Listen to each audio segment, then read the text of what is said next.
Okay, welcome back. This is the last panel. This is the, as Peter Bale tweeted, why is nobody talking about money? We just left this till last so that everybody would stay. I'm welcoming Emily back on stage. How are you feeling, Emily? Much better. Good. She's had a lozenge. So this is going to be a fascinating conversation, I'm sure, on this topic of funding journalism with Jim Kennedy, Shane Snow, Howard Morgan, and Neil Barsky. Thanks very much indeed, Claire. Thanks, everybody.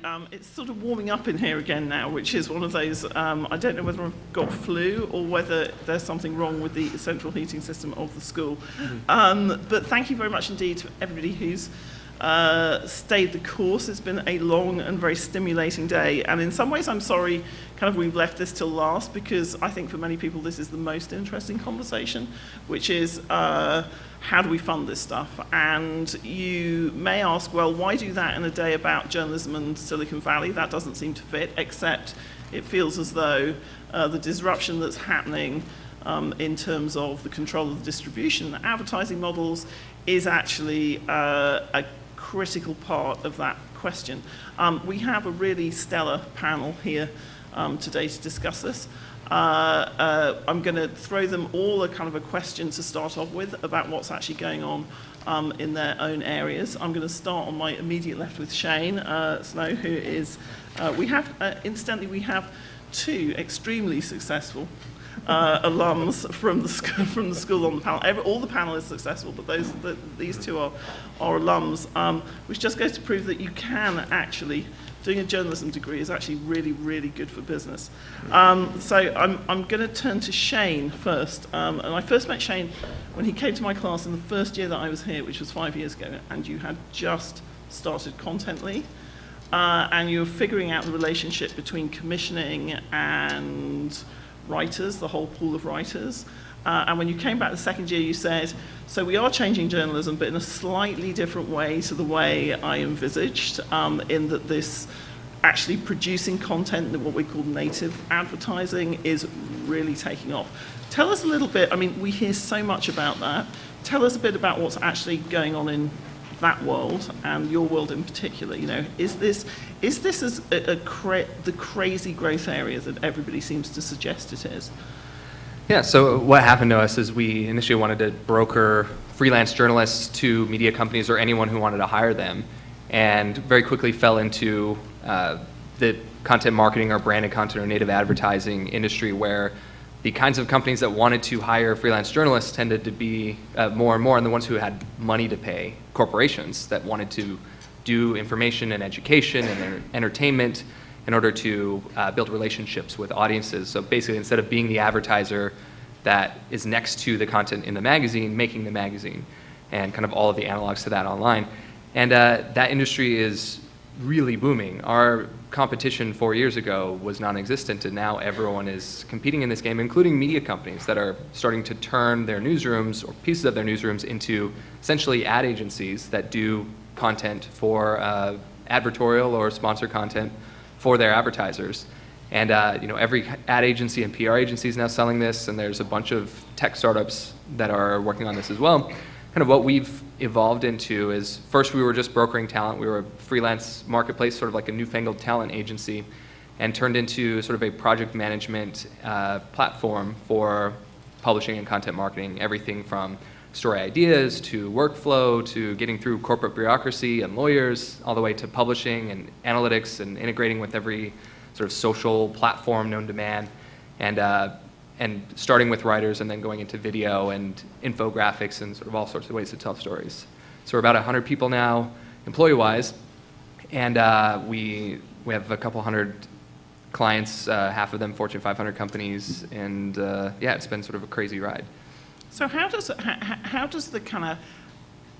the activity of platforms play into that business model? So there's one version of this that says the whole idea that we're consolidating on a few platforms really helps this business model, because you have to make messages which are going to be shared and which look and feel much more like editorial than they do like advertising. We have to, that's how you populate these platforms.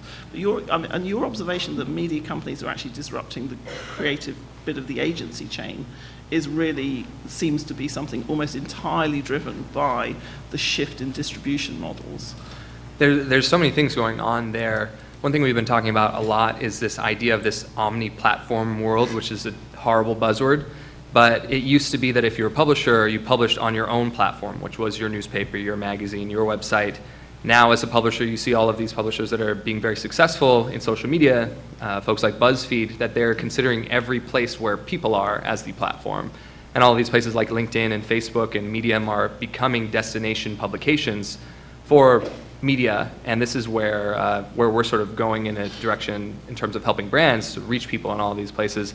But there's one of the things that's happened to, and maybe some of these guys will have better perspective than me, one of the things that's been happening to publishers is the money that funds the journalism, that subsidizes the news, was based on the publishers owning the audience or having sort of almost exclusive access to the audience, which now is less and less of a thing because of these platforms.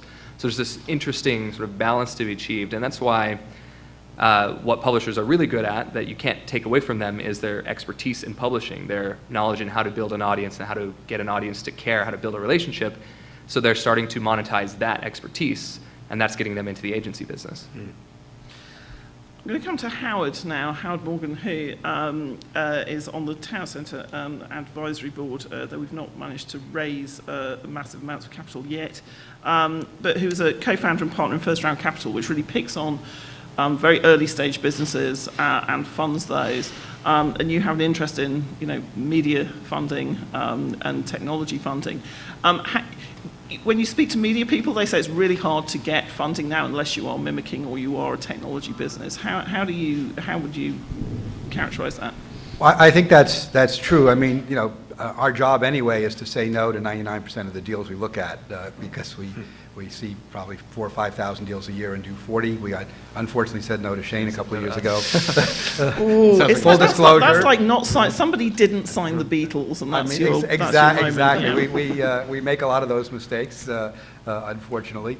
What we have done a lot in both sort of related advertising and media technologies, but we want technology. So, for example, I've invested in Verse, VRSC, which did the New York Times piece on that you saw this Sunday.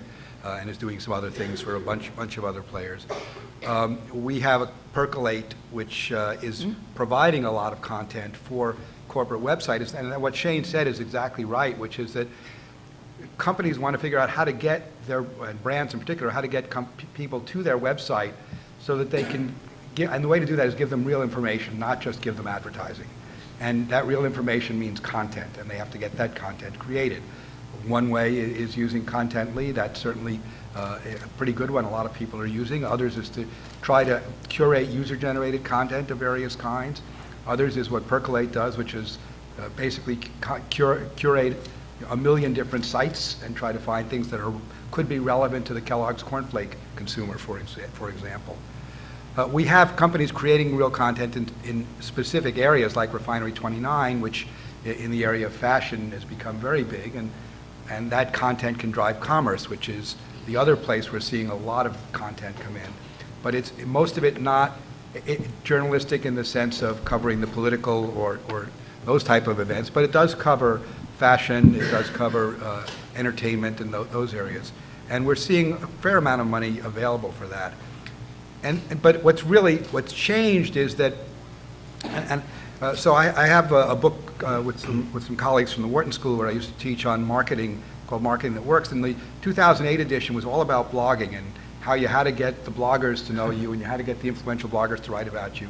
And we just put out the 2015 edition, and nobody could care less about bloggers. It's how do I get people who are tweeting about me, and how do I get people who are posting on Facebook, and as the social media keeps evolving, and as the attention span of the millennials gets shorter and shorter.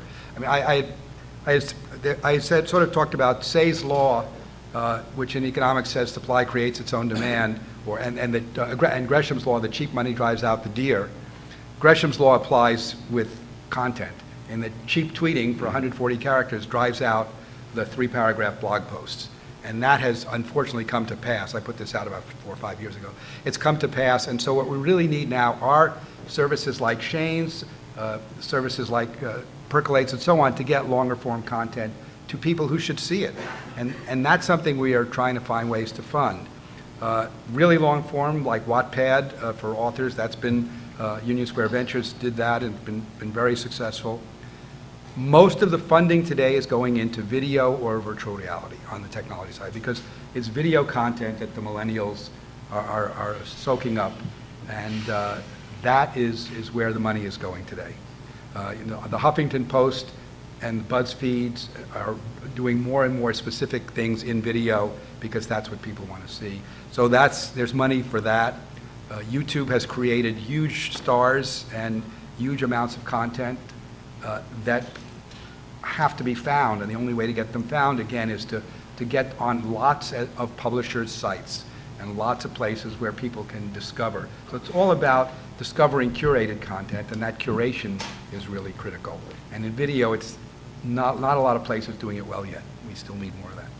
And I'm going to come back, Howard, to you in a minute and just talk about the intrinsic fundability or unfundability of journalism. Yep. But as you were saying, at the moment, you use content a lot, video, saying it's not necessarily in that kind of hardcore reporting area.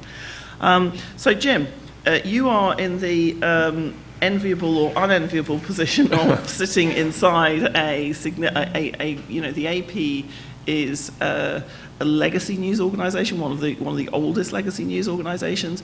You're having to strategize a new and different business model. How is that going? Tell us about the challenges and the exciting opportunities. Well, first of all, when people refer to legacy media companies, I always like to add an adjective to that: great legacy media companies. So we fancy ourselves a great legacy media company, and I also like to remind people that the AP itself started out life as a startup 170 years ago, but started out as a startup. And what you have to have for a startup, as these guys know, is that you have to have a really undeniable top-down trend and a really good bottom-up use case. And so our undeniable top-down trend 170 years ago was the emergence of the telegraph. And the bottom-up use case was that we needed to move the news from the war in Mexico up to New York City faster than it was moving by carrier pigeon and everything else. So we harnessed the telegraph. And the AP was born. And a few years later, the smart guy who was running the AP at the time figured out that you could use it not just to move news to one point, but that you could use the same mechanism, the telegraph, to syndicate news. And so that was the birth of our business model, roundabout circa the 1850s. And that business model was the engine of growth for the next century and a half. So, stuff like that happens like every century and a half. And it's hard to replicate those miracles. And so we don't necessarily see one of those miracles coming around the bend necessarily. Today it's not one thing that cries out to be done. It's many things need to be tried. We sort of passed the point of the one big thing. A couple of big things came along in the last 20 years. Video came along for us in the 90s, and it was a pretty obvious thing that we had to get into video. And then the internet came along, and it was pretty obvious that we had to build products for the internet and license to companies beyond newspapers and broadcasters. But now it's not so obvious what needs to be done, and so we have to look in different places for ideas and innovation, and we're trying to innovate at all levels of the business model. The news gathering part, the packaging part, and the distribution part, it all used to be under our control, one straight line to the customer, and of course that's not the case anymore. And there's new entrants in each one of those places. So we're looking to try to innovate, and we're planning around that. We've just done a big planning process this year, looking out 5 years, and trying to imagine the future of 2020, and then look backward at the steps you have to take to get there. One of the key things that, apropos to the topic, is access to innovation, and that's why we've gotten more involved in the startup community. The startup community, particularly Silicon Valley, is where the ideas are taking root and innovation is taking off. And so we've begun to cultivate that territory. And so we've invested in a few startups that have had real success.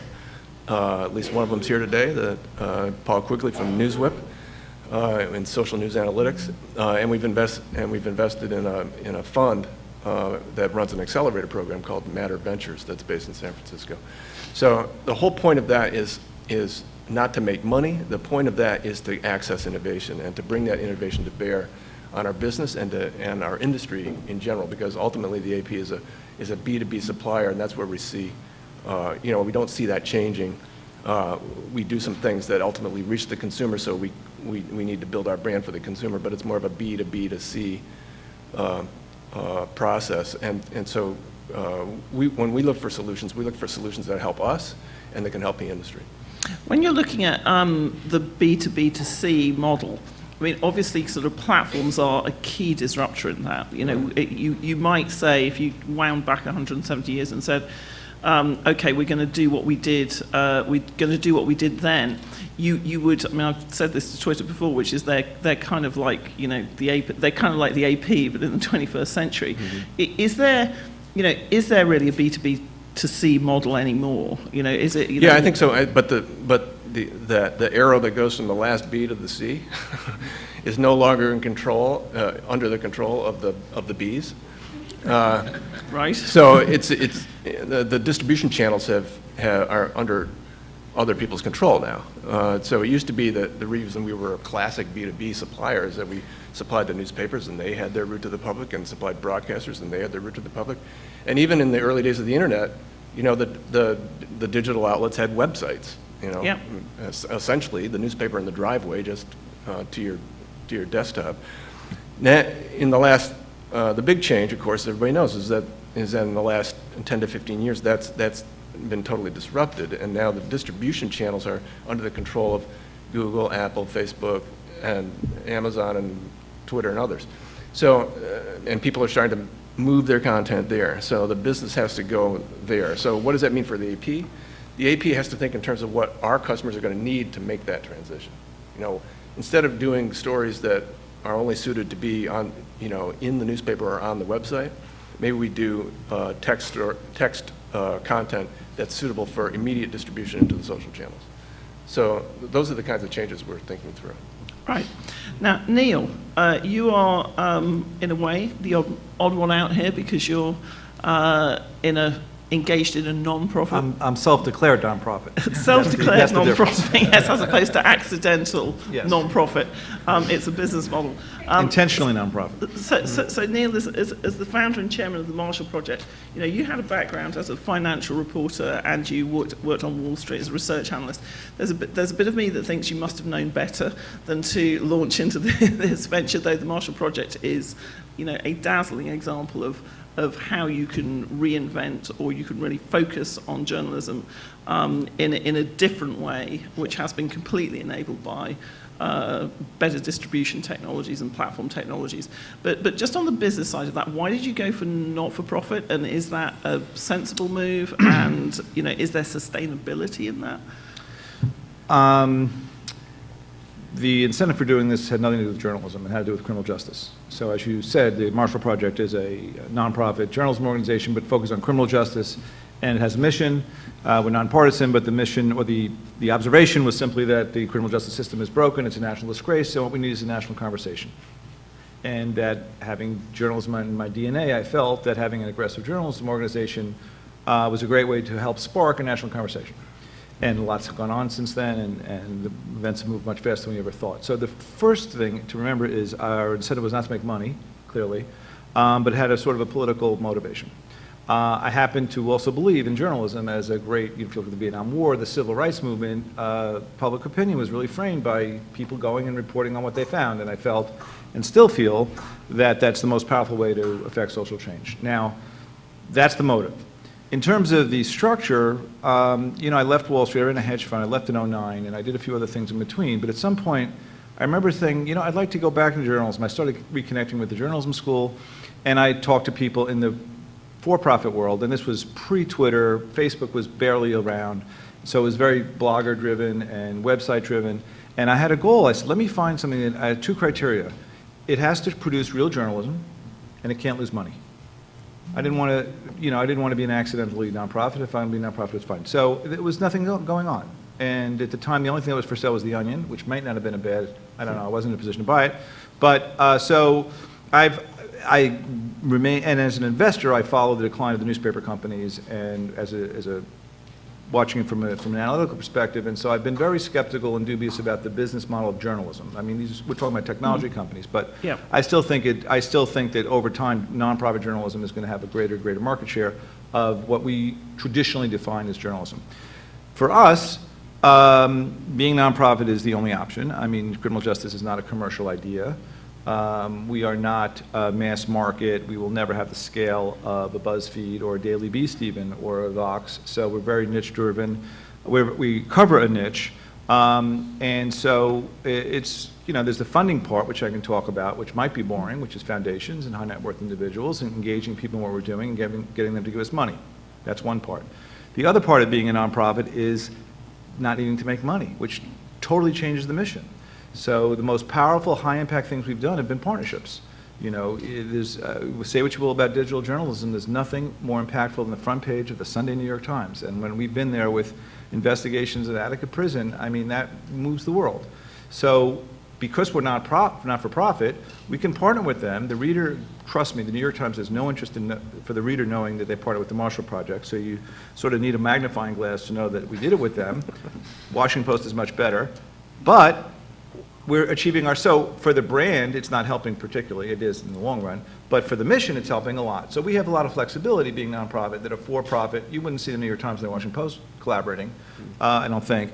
So, I mean, given the mission, it's nonprofit or don't exist. I don't know. Now, over time, would we like to sell ads? Would we like to have corporate sponsorships? We'd like to have membership like public television does? Yes. But we're a year old. We have 25 people, 20-person newsroom, not tiny, but really not competitive, and that's a challenge. So we think of ourselves as, I like to say that our editor, Bill Keller, who used to edit the New York Times, he wakes up in the morning and he thinks of winning a Pulitzer, but he really does care about criminal justice. I wake up in the morning wanting to have an impact on the criminal justice system, but I'd also be happy to win a Pulitzer. So it's kind of a convergence of two, I think, fairly virtuous motives. But being mission-driven does sort of change, distort. I would, maybe make us more interesting to some and not at all interesting to others. You said the boring part is the funding part and the foundations, etc. But Not to me, but maybe to folks. Well, in some ways, in a funding discussion, that is quite Yeah. interesting. And we see it's relatively new for the American market, right? I remember ProPublica launching, and everybody saying this will not succeed because journalism has to be coupled to a business model which works Right. for profit. But do you feel as though that funding, the not-for-profit funding, is here to stay, Yes. or are foundations No, playing I feel with that, it? and I know there was, CPI and CIR before ProPublica, but I think ProPublica did blaze a trail for marrying the civic virtue of journalism with philanthropy. And I'm good friends with those guys. They worked at the Journal. I worked at the Journal, many of them. And so we're friends and competitors. But it is not as difficult a sell to say that traditional investigative reporting is still, despite the explosion of digital journalism, that's the sort of Woodward and Bernstein kind of reporting that we associate with a certain kind of journalism is still rare, and it's getting rarer. It's expensive. The news hole of traditional newspapers, which is still the way, you tell me, half the country gets its news, are shrinking. So there's a vacuum, and it's being replaced by a lot of other kinds of journalism, which I didn't anticipate, which is really interesting and exciting, but it's not investigative by and large. Mm-hmm. And so it doesn't serve the same function that accountability journalism traditionally has. So I'm old enough, and I want to be current, and I want us to be contemporary, but I'm old enough to remember, and what motivated me to be a journalist was changing the world. Not making money, clearly. So I think that there's a huge, first of all, there's a lot of enlightened foundations, which have been doing it. Ford Foundation, MacArthur Foundation, have been funding this for years. And there's more and more, and it's hard, and it goes up and down, and it's a pain. But it's not as hard to sell as one might think. I mean, people have heard of the Center for Public Integrity, people have heard for the Center for Investigative Reporting, and people have heard of ProPublica. So, That's not hard. What's hard is just any business, would you have to, push the boulder up the mountain every year and rolls back down, you got to keep doing it, but that's any business. And that's tough. But. Howard, just coming back to you on this, so we have a world where if you read particularly, TechCrunch every day or whatever, you feel as though the world is awash in available capital. You pointed out that you actually only fund about 10% of your projects. Jim has talked about, actually kind of like access to innovation is a critical thing. And it hasn't been, but as you said, content, technology, etc. If you are doing journalism, would you advise people not to go to a VC and say, I'm doing journalism? And B, really kind of what can we do about accessing capital for mission-driven types of activities? Well, mission-driven is the key. I mean, there's been really good successes in the last 5 years. Business Intelligence, Business Insider, Yes, that's right, true. created Yeah. here in New York, Yeah. hired lots of journalists, and particularly in the business world and tech and a few other spaces, and sold for $438 million. I mean, that's the kind of thing venture capitalists love to see, and says we'll back the next one of those. But if that's going to be about, if somebody comes to us with the plan and says we're going to do a broad spectrum of things, we might be willing, because the world is awash in early stage capital. But if somebody says we're just going to focus on accountability journalism in particular areas, much less likely to get funded, just because of the difficulties in seeing the business models, the advertising models that actually end up generating the revenue for those companies. And so that's very difficult. And I think it is great that some of the foundations and philanthropy has grown, and crowdsourcing as well, crowdfunding as well, Right. for specific projects and things has grown quite a bit. And the cost of producing journalism have dropped dramatically. I mean, what used to be the cost of a television crew, 10 years ago, you go out now and buy a Canon camera for under $1,000, and you've got equivalent quality, except maybe you need some lights, but other than that, you've got the ability to produce things at so much lower cost, and that's what's changed venture capital as well. You can start companies like Shane did. I mean, you can start companies now for a few $100,000 or even less, whereas it used to cost 5 to 10, 15 million. And on the sort of I hate to keep dragging Facebook into this, but I'm going to drag Facebook into it. When we're talking about dropping of cost, part of that is the platforms that have been created, which support publishing, but where you do have a disconnect between the creators and where the money's coming from.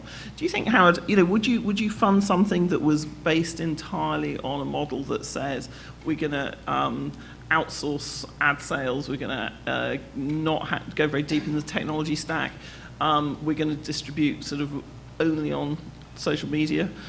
We would if there's a differentiated product. I mean, the key for us is what's differentiated, because there's no question that we don't want you to build a 300-person ad sales staff if you're really going to be distributing through other publishers. There's good money to be made distributing through other publishers. But the question is, what's the differentiation? Why can't somebody say, and so we've looked at a number of things that have wanted to create a Netflix daily news show, right? Right. Over some kind of over-the-top news program, CNN over the top, if you will. And none of them have really shown that they're differentiated at all from the offerings you can already get out there. So that's the key. And whether it's a particular voice of a journalist, or whether it's a point of view or something, then it would be fundable. But if it's just, another we're going to distribute through all these channels. Hard. I mean, it's a sort of question for the group, but I'll start with you, Shane. We were talking about, I think this idea of the agency business being disrupted by media companies is really interesting, and it's if you like, the secret that people know and not many of them talk about, which is if you go and work for certain media outlets, they will now say as a journalist, 60% of your time is producing great journalism, 40% of your time you will still produce great things, but they will be possibly for our partners. Our commercial partners, and that that's happening a lot. Do we feel that sort of the straightforward display advertising model is kind of fundamentally broken in digital, that idea of the horrible MPV, as we used to call it, or the banner, or whatever, which has been absolutely the lifeblood of publishing on the web for 15 years. Is that over? I mean, it's not over, but it's not a great experience, and there are better experiences to be had on the internet, and that's why things like sponsored content do better and command a premium price versus banners, because people don't click on interruptions, right? I say this a lot, that as soon as we invent a new way to publish, people invent a new way to get around the advertisements just as fast, right? TiVo and all of these things, right? And people are willing to pay for, so Netflix being a good example, they're willing to pay for content that doesn't have advertisements. Maybe not a ton, we're willing to put up with ads, but people rarely say, oh, I love ads, unless it's the Super Bowl. And this is where I think that that branded content, sponsored content is sort of chipping away at, and becoming part of the supplement of a newsroom's revenue. The question for me is, can brands do this stuff better on their own and sort of cut out the middleman at some point? So Red Bull is the example everyone uses. They have their own extreme sports news and entertainment website and magazine that has as big a circulation as Sports Illustrated around the world. And does that model start to compete with the sort of co-sponsored? We do a lot of publishing ourselves, so we do studies about what people think of these sorts of things. And Right. It's clear that people don't like banner ads, but they also are very confused by sponsored content. If you show up to the New York Times and it says paid post, even that, which is pretty clear to people in our business, is not clear to everyone and to a large percentage of the people who are ending up on the story. So those are the challenges with that. Right. So we haven't talked about, one thing we haven't talked about yet is subscription, which is a kind of, again, something which is being changed with payment technologies, sort of point of access. Jim, you deal in the business to business world, you have subscribers, etc. Right. What changes do you see happening in subscription, whether it's in the business to business model or in the business to consumer model? That do you feel as optimistic about that as, say, someone like Mark Thompson, who came along this morning and put up the slide where he said, we're going to double our digital revenue to 800 million, by 2020, and the core of that is going to be engagement and driving the kind of the value we get out of that relationship with our readers. Yeah, I think even the Times, which has set that out, is not going all in on subscription. I mean, the reason they started the T Studio was to develop storytelling advertising. Right. So I think the overarching story here is that we've reached a phase for the industry where the industry needs to draw its support from a diversity of business models, not just one. And I mean, the panel represents it, right? I mean, so we're seeing, we're moving out of the phase where everything was done a certain way and the business models were, subscription-based, monopoly-based, and advertising-based, and we're moving into this new phase where there's all different ways to support storytelling, news, and advertising. And I think that's once people give themselves over to that, I think it gets easier to plan. I think what we've a lot of people in the business, including our organization, for a long time just kind of fought the wave of change. And you can't you can't go to the beach and try to sweep the tide back with a broomstick. I mean, you've got to ultimately go with the flow. And so the reason I feel so strongly about this now is I think that we're seeing a lot of the trends mature enough so that you can't exactly predict where they're going to end up, but you can see enough of where the future might be in, let's say, 5 years, to start really planning around it, and not just looking at the next logical step you ought to take, but looking at 5 steps ahead. And I think that's the big change in attitude that we're trying to adopt, and that I think it would be healthy for the industry to adopt. You're shaking your head, Neil. Do you think it's not Well, so I think easy it to is see the pretty- next 5 I- steps? You mentioned Business Insider being sold for $400 million to Axel Springer.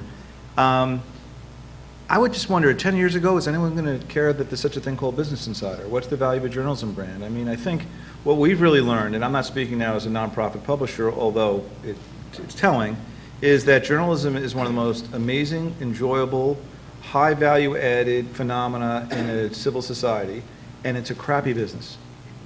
It used to be a good business, and now it's a crappy business. Distribution's a good business. Google's a good business. Facebook, platforms are a good business, but journalism, quad journalism, and I don't know if these gentlemen, I mean, obviously Jim is in the pure journalism business, but so that's why I think, from my perspective, we should just, give it up and move on and publish great journalism, have the public support it if we can. Every other iteration that we're talking about is not always a bad one, but it's a distortion of journalism. It's almost a perversion of journalism. I'm not against sponsored content. I'm for making money. I'm for advertising. I have no problem with anything that helps journalism exist. But what we've seen, the upshot is two things. It is so fast moving. The rate of change is so high, it's nearly impossible I think, it would be hard for me as an investor to say, I'm going to invest in this because I know where it's going to be in 5 years. Like, that would be really, to me, hard. And so the rate of change is really hard. Therefore, it makes it a worse business, not a better business, to me, because it's less predictable. And the second thing is that, as I started off saying, which is it's just, the gig is up. The monopoly is over. The barrier to entry is zero. And so, I look at Fusion, which I believe is spend a lot of money and is to produce some great things because they want to be like BuzzFeed. Well, if BuzzFeed has $1 billion valuation, I'll spend $100 million. And I'll replicate BuzzFeed. And if I'm successful, then someone will come and spend another $100 million. And guess what? They're all going to be worth less. Not worthless, but worth less. So I'm very skeptical from a business perspective of the future of journalism. But distribution, yeah, I'd love to have owned Facebook, before its IPO. And these platforms seem to be very powerful. But where's the actual journalism going to come from is still, I think, an open question. And I hope there's more nonprofit funding for it. And I say this selfishly, but also from a societal perspective, because I think that's the best way to preserve the integrity and independence of what traditionally in this building has been known as journalism. I'd like to make one quick point, which is that one idea that keeps surfacing, we funded one in 2006, which didn't work, and I just got another business plan last week, is micropayments. Now that we have very low friction payment systems like the blockchain, Bitcoin type systems, can we get to a micropayment system where I deposit $10 and it's a penny an article that I read and so on? And I haven't seen a way to make that work yet, but people keep trying, and maybe there will be a way to make it work, because eventually it's similar to the way that the record business fell apart when the CD collection thing fell apart, and you're getting paid on a micropayment basis, song by song. Maybe there is a way to make that work for the right kinds of content and interesting content. So Shane, you were Yeah, I was going to say, I think both of these are really good points, something that I think about a lot. I wrote recently a really presumptuously titled post called "What's the Business Model That Will Save Journalism?" So if you Google that phrase, it's the first result. And so there's this really presumptuous blog post where basically what I said is that we've conflated for a long time journalism and content. And there's content which is entertainment, which is education, which is information, which is very different from the journalism that Neil is talking about. That's good for the world, but that has always been inherently unprofitable and subsidized by something else, often ads for the entertainment content or ads for the educational content or other types of things that, I kind of looked at micropayments too. I'm pretty convinced that journalism with the capital J, investigations into corruption and things that are good for the world and keeping the electorate informed, are going to be increasingly nonprofit. Or one of the things that we've done a year ago is we started our own nonprofit that's basically Contently's corporate responsibility is, instead of paying money to plant trees in the neighborhood, we pay money towards a nonprofit that does journalism. There's $15 billion of corporate responsibility money that goes into the economy every year. Walmart paying to plant trees. Some of that money could potentially be a source for donations as well, another roundabout way for corporations to fund journalism. But it's always going to be subsidized, I think, which is why I think when you talk to VCs, when we talked to VCs our very first round, when we were more in the media journalism, thought the media companies would be our customers, they all said it's inherently not a high growth kind of business, whereas the platforms and entertainment and things like Netflix and BuzzFeed that really skew that direction are more of that high growth potential.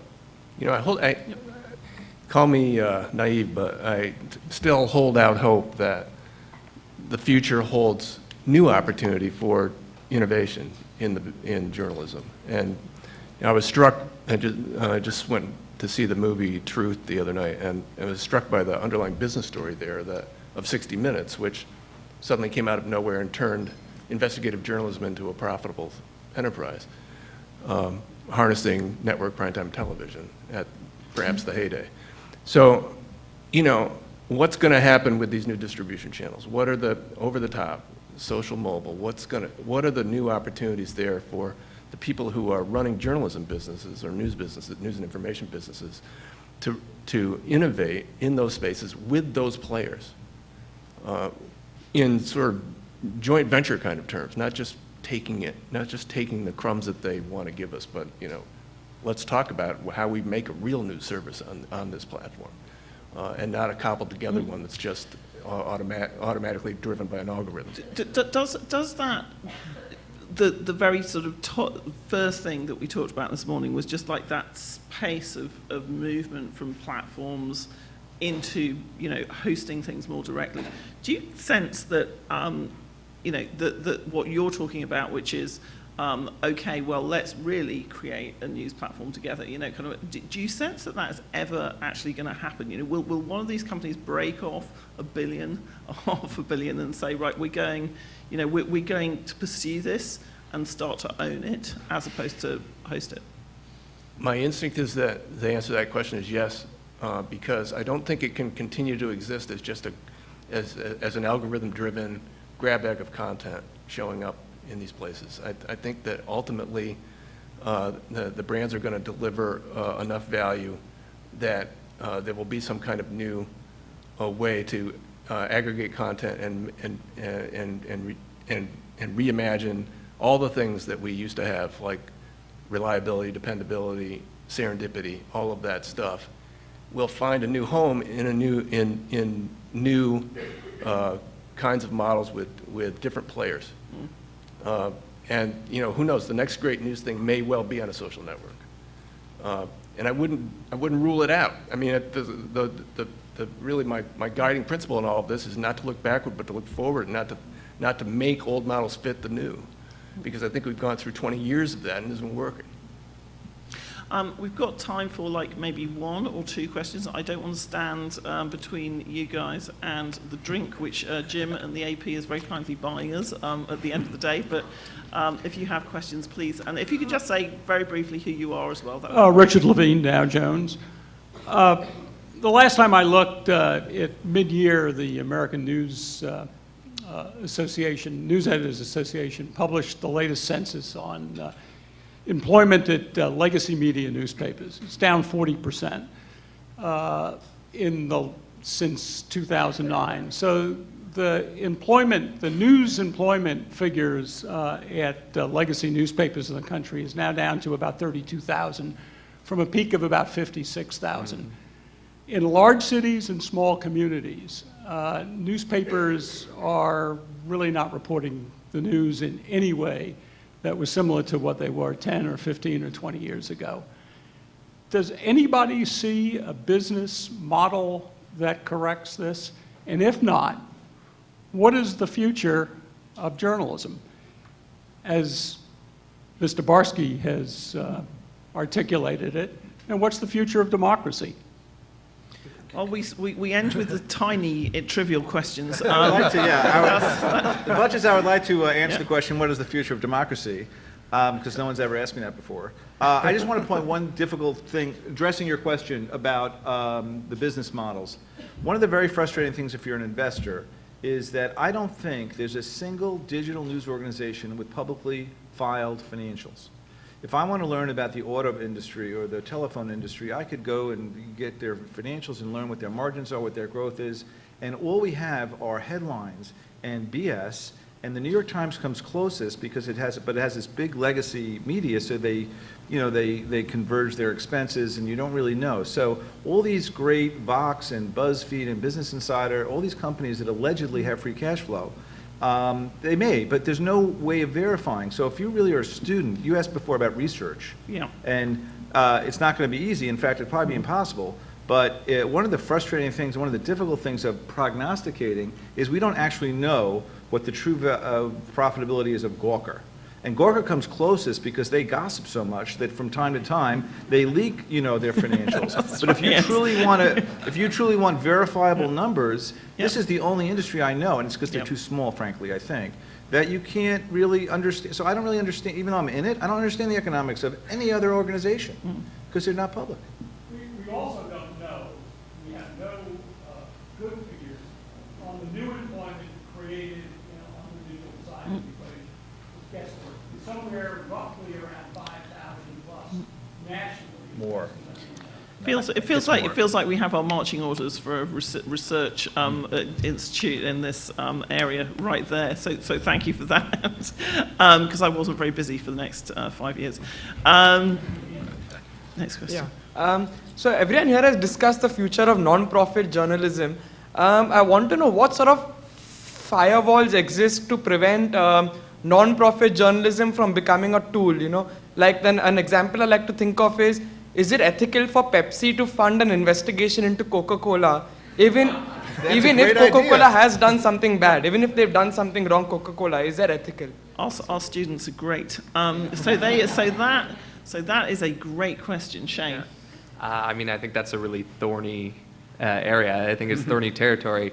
I think that for that sort of thing, it's best if donations are donations and the journalists can act objectively and impartially and sort of follow everything that the SPJ says are the tenets of good journalism, seeking the truth as fully as possible and minimizing harm and acting objectively. They've always done it by advertising or pulling advertising from papers, so that's nothing new. But when you get to the extremes, of course, I completely agree with Shane. But there's always been a tinge of that. It's just said, from our perspective, it's very clear. The reader of anything in our publication has to know that whatever we publish was honestly, it was discovered, it was honestly achieved. So we would take money from what we do, from a variety of places that are advocacy, and we disclose it. But when you read something in the Marshall Project, like when you read something, I hope, in the New York Times, that's the byproduct of research by reporters and editors who have no relationship to the Capitol. So the Pepsi-Coke example, which started me thinking, not a terrible idea, but ultimately that would fail the test because that would be contingent on an outside, commercial entity wanting to see that published. So it's really it'll always be about the relation between the reader and the publication, and so long as that is unviolated, I'm very liberal with the types of money we would accept. And to that point, that relationship, the transparency in that relationship is becoming part of the business model, right? So, Right. Hi there, question. Alicia Hello. Stewart. I'm a 2015 Neiman Journalism Fellow. Emily, you famously wrote about the lack of diversity and the replication of that within tech industry, so I think it would be remiss to not bring that up in a funding conversation. And I'd really be curious, especially to hear, you talked about seeing 5 years ahead what's coming and preparing for that. I'd be curious to know what are the changes you're seeing in terms of what you're getting from startups, or what are the things that you wish you could fund but you don't feel that you have the support within companies to fund? That's a great question, and I do want to say that I know that this is a manel, and I am and we have had, I would say, a diversity problem throughout the day. We addressed this right at the beginning, and it's really hard, and we didn't. I'm happy to help you because I can make it easy. Yes, you will be on this panel next year. But there was part of me which is and these are all great people with fantastic insights. Is to some extent we are looking a little bit at the reality of the industry as well. But that's a good point, well made. But to your question of, so what are these things? Well, that you first of can't all, do? First Yeah. Round published recently our 10-year history statistics.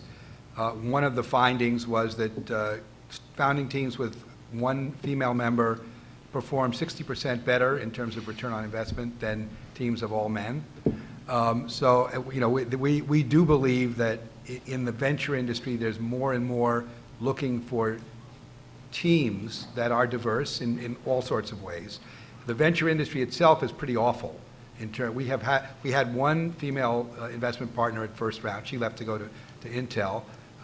The female male ratio in the venture business is well under 10%, and there's no good excuse for it. It's just a question of, how do you really find people, and how do you open the funnel wider to find those people so that we can have more diversity in there.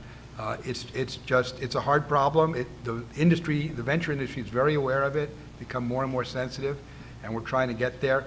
On the entrepreneur side, I think we are getting there. We're moving in the right direction much faster than we are in the funding side. I'm glad you brought it up, because of all the trends that we've been talking about, technology, mobile, social, the real big mega trend, overarching trend, I believe, is the generational shift. And all the diversity issues that go with that, from diversity of race to diversity of talent. And I think that it's incumbent on all of the media companies, if they want to remain great legacy companies, is to empower the next generation of leaders and give them real opportunity to not only participate in this, but to make many of the decisions that are going to shape the future. So that's the kind of future I hope you enter when you graduate. Thank you. Actually, I'm a Neiman Journalism Fellow. I've already graduated. But just to clarify, my question wasn't about accounting of what you all do on your side, but what you see bodes for the future in terms of the ideas coming in and the metrics that you have around that. And if you don't, that's fine. But just to clarify the question. I have no answer for that, but my new favorite Silicon Valley startup is a company called Jopwell, Jopwell, just raised a bunch of money, huge momentum, basically focusing on helping tech companies and every company solve this problem, and starting with industries where it's a big problem. The founder just moved here to New York with the team, and they're awesome. So just to plug a really good Silicon Valley company that's doing some interesting stuff there, Jopwell, I'm a big fan of. Thank you. Right, we have reached the end. First of all, thank our panel, because that was a really stimulating, terrific conversation. We do have drinks now. I'd just like to say, from my perspective, thank you all, everybody here who's participated as a panelist or in corridor conversations or with questions. This is just the beginning, clearly, of a really sort of fascinating engagement, and it's past time that we should be doing it. I want to thank the team at the Tower Centre, who've done an awesome job with logistics. They've all been our fellows. They're all alums or current fellows or journalists, etc. And I hope that you will continue to engage with us, and if you have suggestions of what we should be doing in this area, if you want to propose research, if you want us to do something about the problems that we've been hearing about today, we are thinking about this all the time, but we will have better ideas with your input. So thank you very much indeed.